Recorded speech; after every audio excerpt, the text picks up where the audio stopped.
रखा है। तालिबान नेता मुल्ला अब्दुल सलाम का बयान सामने आया है। भारत पाकिस्तान युद्ध का इस्लाम से कोई वास्ता नहीं है।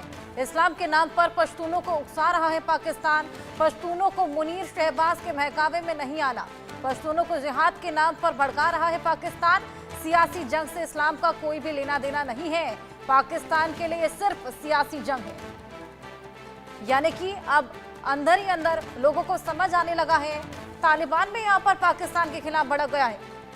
संजीव जी, तालिबान नेता मुल्ला अब्दुल सलाम का ये बेहद बड़ा बयान है, कई मायने इसके निकाले जा सकते हैं। देखिए, तालिबान की जो सरकार है उसके पाकिस्तान की सरकार के साथ अच्छे संबंध नहीं है। डूरंड लाइन को लेकर के दोनों के बीच में गहरा विवाद है।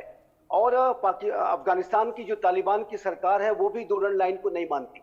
लेकिन जो पाकिस्तान के ये जो हुक्मरान है वो एक तरफ तो तालिबान को काबुल की सत्ता पर बिठाने के लिए सारी कवायदे भी कर रहे थे 2021 में। और जब अब तालिबान सत्ता में आ गया है तो अपने आप को और वही दूसरी तरफ वो डूरंड लाइन पे बाड़ भी, सीमा पर बाड़ भी लगाने का काम कर रहे थे।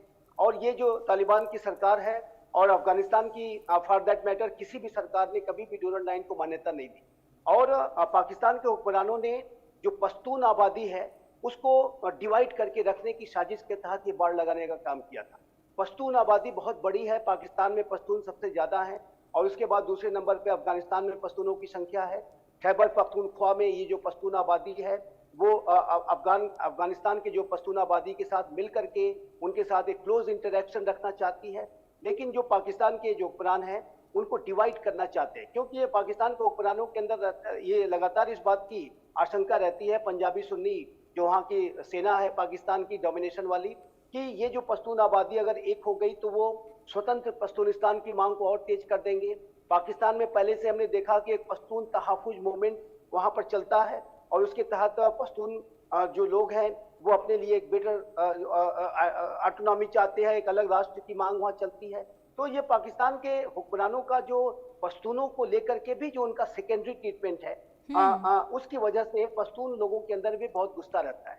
और तालिबान जाहिर है कि वो पश्तून लोगों के साथ खड़ा रहता है। पश्तून लोगों के ऊपर जो पाकिस्तान के द्वारा जो सेकेंडरी ट्रीटमेंट दिया जाता है उसका ही परिणाम है कि टीटीपी, तहरीक तालिबान पाकिस्तान, अब पूरे पाकिस्तान पर शासन करना चाहता है। ये जो टीटीपी है वो तालिबान का ही सिस्टर ऑर्गेनाइजेशन है और वो पश्तून जो आबादी है उसके अंदर एक बड़ा इन्फ्लुएंस रखता है। और जाहिर है कि वो अपने जो सारे बहुत ही हिंसात्मक गतिविधियों के माध्यम से भी वो लगातार पाकिस्तान की सेना के ऊपर ही सीधा सीधा हमला करता है। और पाकिस्तान में उसका लक्ष्य एक कट्टर शरिया लॉ को लागू करने का है, पूरे पाकिस्तान का तालिबानाइजेशन करने का है। और मैं हर्षा जी स्पष्ट रूप से कहना चाहता हूं कि जो पाकिस्तान की सेना है वो पहले से ही तहरीक तालिबान पाकिस्तान की वजह से भारी दबाव में। खैबर पख्तूनख्वा में जो पश्तूनों के अंदर जो एक असंतोष रहता है, एक जो गुस्सा रहता है पाकिस्तान के रूलर्स के प्रति, उसकी वजह से सेना पहले से ही दबाव में। तो ये आप ये देख लीजिए, चाहे वो बलूचिस्तान हो, चाहे वो खैबर पख्तूनख्वा हो, चाहे वो सिंध हो, वहां पर भी सिंध देश की मांग कहीं अब लोगों को समझ आने लगा है कि इस्लाम के नाम पर यहाँ पर भड़काया भी जा रहा है और कहीं ना कहीं सेना ही इस सभी की जिम्मेदार है। बहुत शुक्रिया आपका, बहुत शुक्रिया मोहम्मद अली शाह जी आपका हमारे साथ जुड़ने के लिए और अपने अपने इनसाइट्स हमारे साथ शेयर करने के लिए। आगे बढ़ेंगे।